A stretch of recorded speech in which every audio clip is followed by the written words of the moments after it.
everything's fine on 93.9 Dublin South FM. So this trade deal between India and European Union that has happened, and it is not just about tariff, exports or balance sheets. It's about power.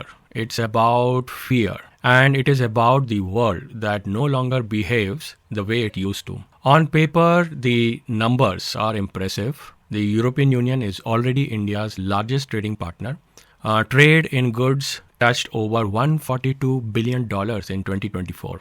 And this is nearly 12% of India's total trade. And India, in return, is now EU's ninth largest trading partner, but roughly 3% of EU's entire trading deals.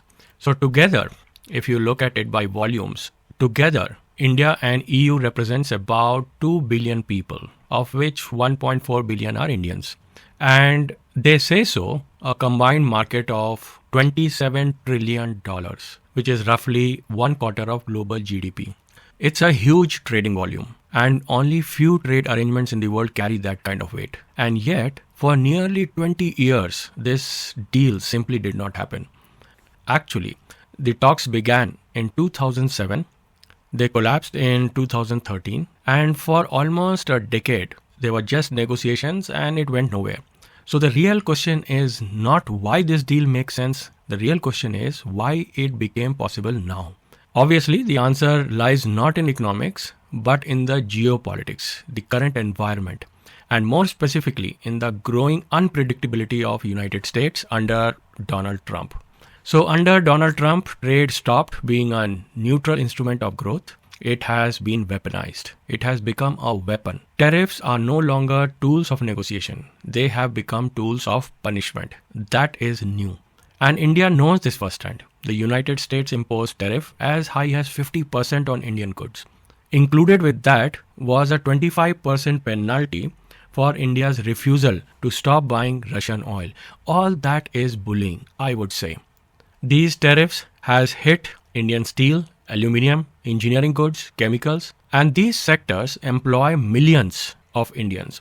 And this sector actually sustains India's export economy. On the other hand, Europe was also not spared either. Several EU countries faced sudden tariff threats after refusing to accept Trump's controversial proposal involving the famous Greenland. Although the threats were later withdrawn, but the message was delivered.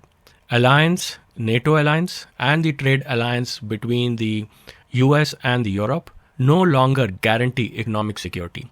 And in such a world, hedging is no longer a luxury. It's a survival strategy. And this is the real backdrop to the India-EU agreement.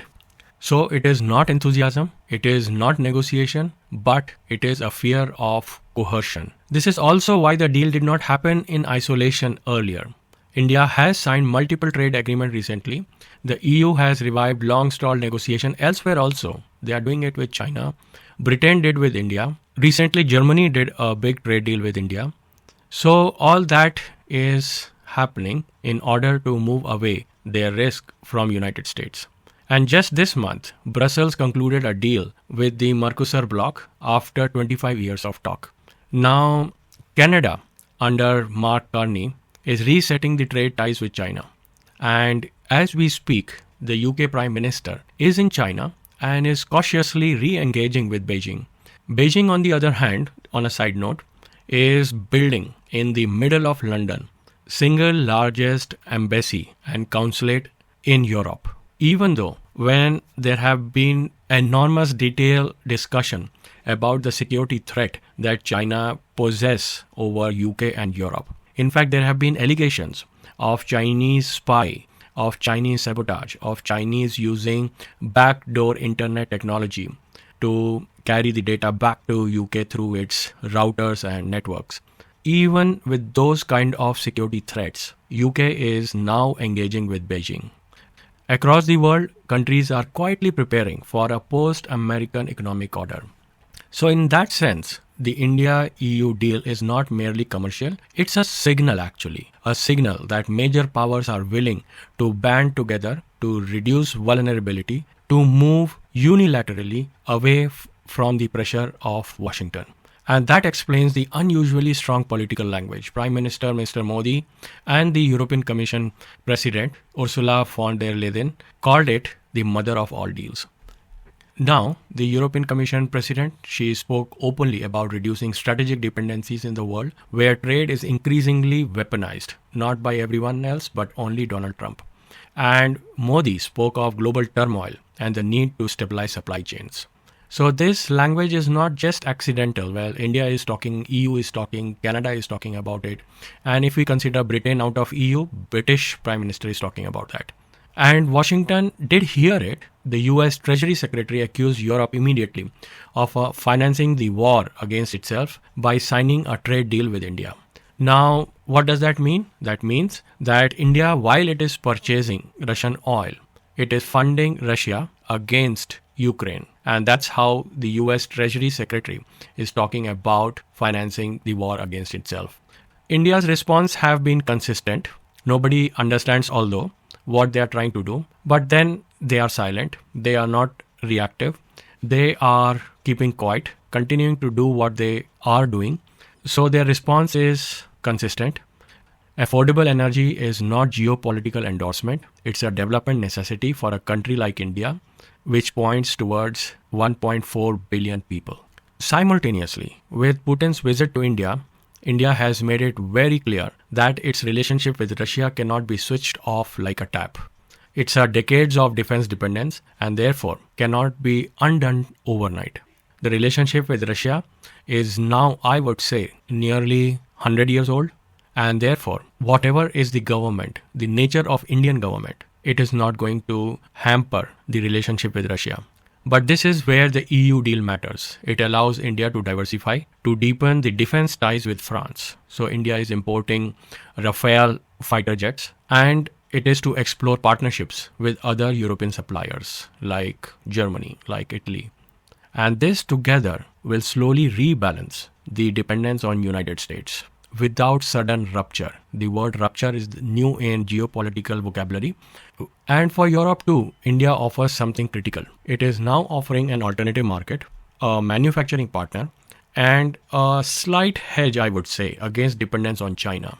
Now, China, though rarely named aloud, hangs over this agreement like a shadow. We cannot ignore China.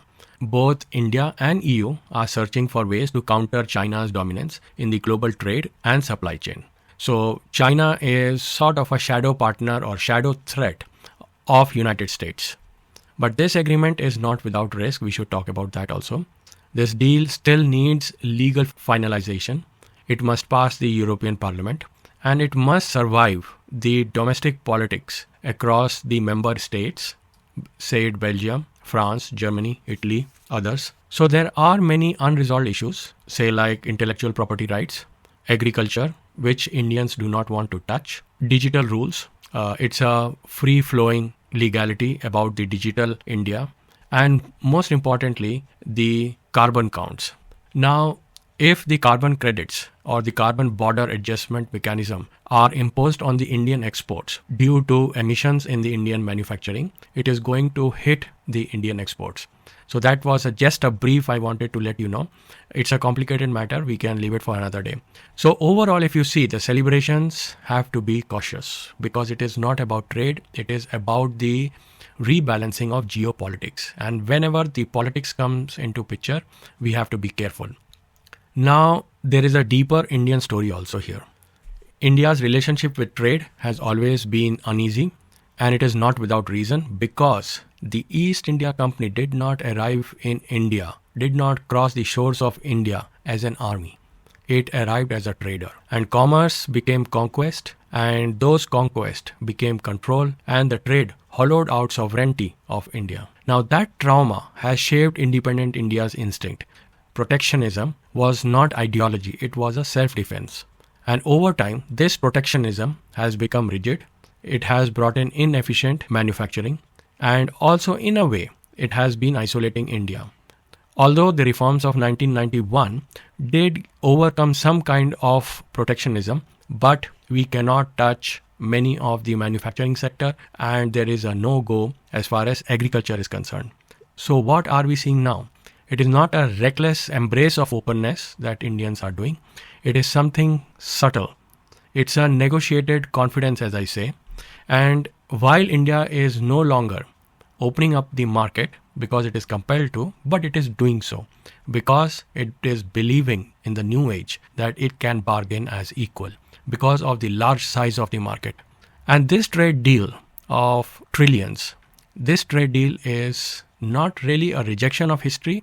It is now trying to adjust what East India Company taught India and how we need to balance our interest, India's interest in this globalized economy. There are testing times because protectionism is not disappearing, nor it should. I'm in favor of protectionism, but it is evolving. And the fear from isolation is giving us a strategic engagement. So in a fractured world, there is partnership coming in.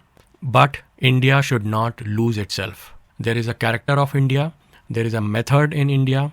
There is a way in which Indians have to do business. So even this large trade deal, whenever it becomes formalized, India must maintain itself, must maintain its position as an equal partner in all the deals coming forward. With those thoughts, with those details, I leave you until next week. Stay safe, stay informed, dutifully ask questions. At the end of the day, somebody has to stand up. Bye for now. You are listening to 93.9 Dublin South FM. Broadcasting from the Dundrum Town Centre. This is Dublin South FM.